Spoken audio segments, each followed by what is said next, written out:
é um time que parece que escolhe jogo. Quando tá ruim, a torcida critica, né? Tem um lado de crítica. Quando ganha, o mata-mata é legal.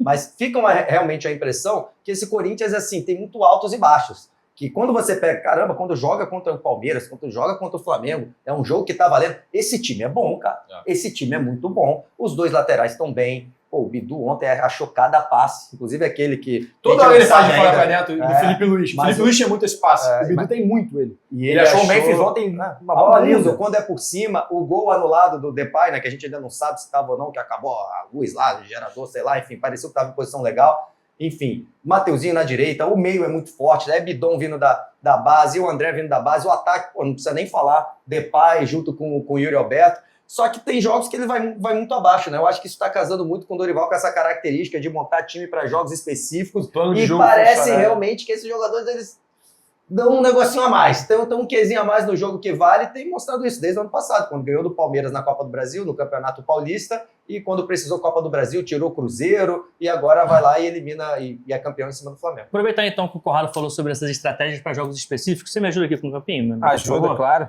Se eu falo não também, não ia servir de nada. Não ia, porque eu ia pedir a sua ajuda de qualquer maneira. Pelo seguinte, aqui, Corinthians, imagina nesse campinho que o Corinthians é o laranja, o Flamengo é o amarelo. A estrutura do Corinthians, normalmente, é essa daqui. É um losango no meio campo, linha de 4, um losango, um volante, 2 por fora, 1 por dentro, Garro, Memphis e Roberto. Essa é a estrutura do Corinthians aqui, normalmente. E aí o Conrado fala, ele teve a coragem de tirar o Garro. Beleza, isso também fez diferença, mas a grande sacada do Dorival e a grande estratégia para esse jogo especificamente contra o Flamengo, qual que foi? O Ranieri, volta e meia, aqui, esse primeiro volante aqui, volta e meia, ele baixa para fazer um zagueiro aqui pelo lado esquerdo, só que de forma muito circunstancial. O Edu falou muito bem ali, contra o Bahia ele veio marcar o Everton Ribeiro aqui, então ele quando o Everton Ribeiro afundava, ele afundava junto, mas se o Everton vinha pro meio, ele vinha junto por aqui. Na saída de bola, ele também baixa aqui, para quê? Para liberar o Bidu para subir, para liberar o Mateuzinho, segurar 3 e liberar os laterais. Nesse jogo contra o Flamengo, o Ranieri não ficou individual caindo pelo lado esquerdo, ele caiu pro outro lado. Ele caiu pro lado direito. E aí eu acho que tem muito dessa questão do Arrascaeta, né? Do Arrascaeta cair mais pelo lado esquerdo e o Ranieri ser esse cara que bate aqui. Mas teve alguns momentos, em que o Arrascaeta estava caindo pro outro lado e o Ranieri permaneceu aqui. Então qual que é o meu ponto aqui? O Ranieri é um primeiro volante que muitas vezes faz um zagueiro pela esquerda no Corinthians. Ontem ele foi um zagueiro pela direita que de vez em quando entrava de volante. Para mim se inverteu um pouquinho esse papel. Ele foi muito mais zagueiro, mais tempo no jogo, do que volante. E por que isso fazia muito sentido?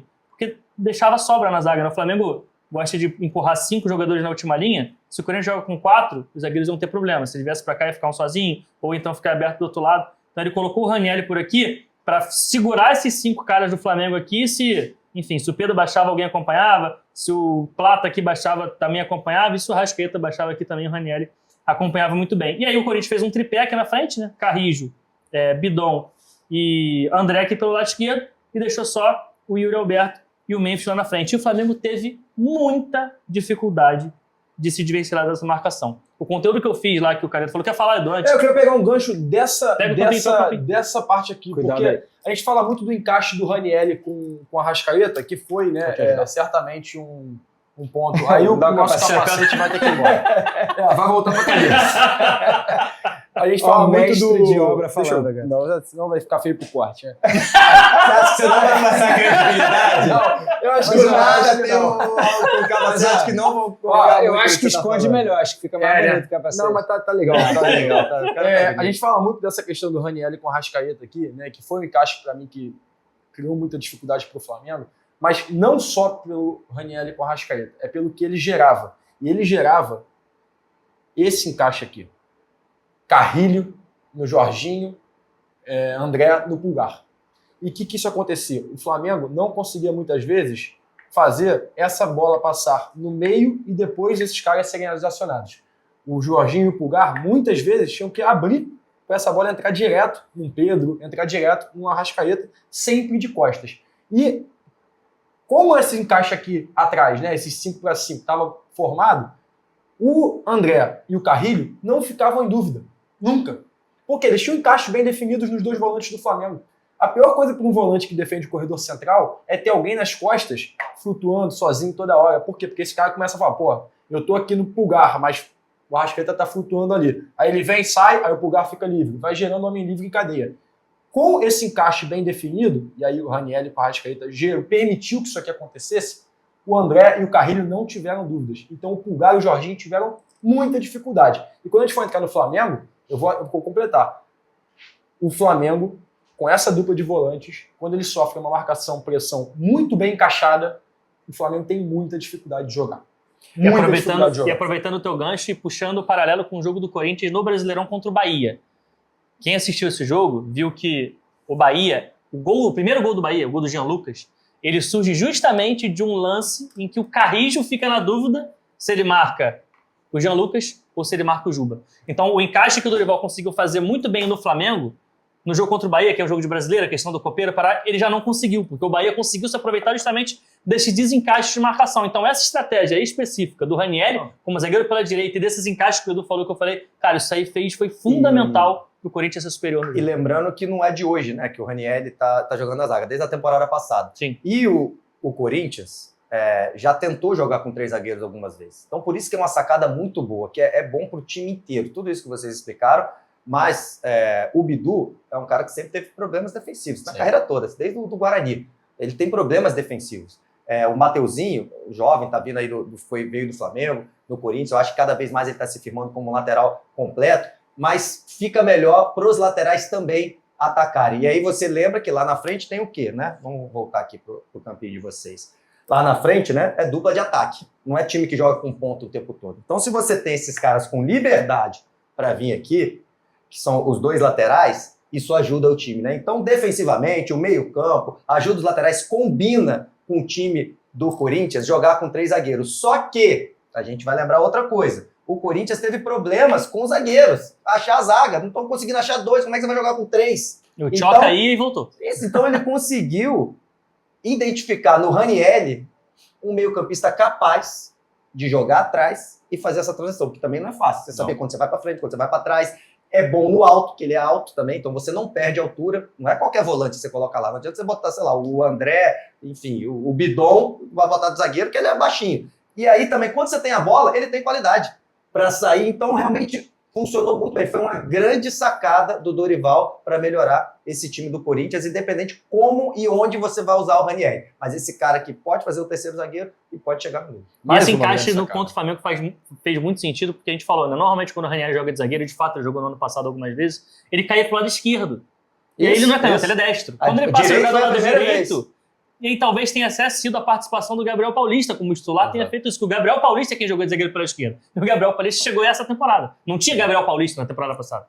Então acho que, enfim, tudo isso, toda essa junção de fatores, essa identificação do Dorival em relação ao que ele tem na mão, elenco, encaixe, como é que vai ser o melhor contra o adversário, realmente, para mim, o Dorival foi muito bem nesse ponto. E aí, pegar até um gancho, Canedo, com o que você falou na pergunta, eu acho que o Corinthians, em jogos como esse, óbvio que a mobilização ela é um fator primordial, não é só aspecto tático, não é só questão O Corinthians jogou cheio de virose, né? É bom lembrar aí, os caras se superaram. A mobilização para um jogo desse, ela é muito... E eu acho que o Dorival tem conseguido fazer isso. Teve isso, cheio de virose? Quantos jogadores? O Yuri Alberto falou. Foram vários. O Garro foi um deles, o Yuri também. E o Dorival tem conseguido essa mobilização. E quando vai para o brasileiro, né, além do plano de jogo ser muito voltado para um jogo só, nos jogos de mata-mata, eu acho que no brasileiro o Corinthians ainda não achou essa formação que vai gerar consistência independente do adversário, né? Então, por isso que eu vejo o Corinthians oscilar muito em jogos de Campeonato Brasileiro. O jogo, tem uma hora que o jogo do Corinthians encaixa, tem uma hora que o jogo do Corinthians não encaixa, e aí o Corinthians vai oscilando muito o resultado dentro e fora. E na Copa, eu vejo que o plano de jogo ele é mais assertivo. Ele consegue encaixar melhor com o adversário, além dessa questão da mobilização, que para mim é fator primordial. Como você encara um jogo... Não, e a questão de uma coisa é você estar enfrentando Palmeiras, Cruzeiro e Flamengo. A responsabilidade está lá. No momento atual do Corinthians, deste time atual, quando você vai enfrentar o Palmeiras, quem era o favorito para todo mundo? Palmeiras. Quem era o favorito? Corinthians e Cruzeiro na Copa do Brasil. Quem era o favorito? Cruzeiro. Quem era mais favorito? O Flamengo. Independente se você está aí assistindo, não, eu achava que ia ganhar. Beleza, você achava que ia ganhar. Estou falando a maioria. Quem achava que tinha mais time era o Flamengo. Então, quando você entra em campo, o próprio Dorival arma o time, os próprios jogadores do Corinthians armam o time assim, eu vou parar aqui o Flamengo. A responsabilidade de fazer um, fazer dois, tá lá com os caras. E aí, quando a gente roubar, a gente vai lá e faz o gol lá. Isso é uma outra estratégia. Outra coisa, se a final fosse contra o Mirassol, aí também, independente se você acha que o Mirassol ganha do Corinthians ou não, o Corinthians vai entrar com a Neoquímica Arena lotada, meu amigo, é para você amassar o Mirassol, é para você ir lá e mandar no jogo. E isso muda completamente a sua forma de analisar uma partida. Então, esse tipo de jogo favorece este Corinthians atual. A responsabilidade está mais lá com os caras. Sabe? Deixa eu jogar o famoso reativo. E só pegar um gancho. O time do Corinthians é muito bom. O elenco pode ter falhas, né? Pode ter algumas posições carentes ali em relação à substituição, à opção, mas os 11 que entraram em campo, cara, você tem jogadores de muita qualidade. Você tá falando de Breno Bidon num momento espetacular e com uma capacidade de evolução gigantesca. O André, menino que já surgiu muito bem, jogando muita bola. Tem o Ranieri, que é fundamental nesse time do Corinthians. O Memphis, não precisa aqui nem falar. O Yuri Alberto, que faz gol atrás de gol há anos no futebol brasileiro. Ainda que muita gente o critique, perde gol, exato. Mas tá lá, metendo gol. Mas ele é bom na medida certa. Se ele for um pouquinho melhor, ele vai sair. Ele é bom todo ano. Ele é bom que tem que ser bom. Então, assim, tem o Garro no banco, hoje, mas poderia ser titular. O Hugo Souza, o Hugo Souza, goleiro de seleção brasileira. Os dois laterais para padrões nacionais. Ótimo. Então, assim, o time do Corinthians, os 11 titulares e ali 2, 3 peças de banco, é um time excelente, subestimadíssimo, inclusive. Eu falo isso há muitos anos. Desde que o Memphis chegou, desde naquela reta final de 2024 ali. É um time muito bom. Agora, falta isso, falta consistência, falta ter esse jogo mais vezes em mais jogos, né? Então,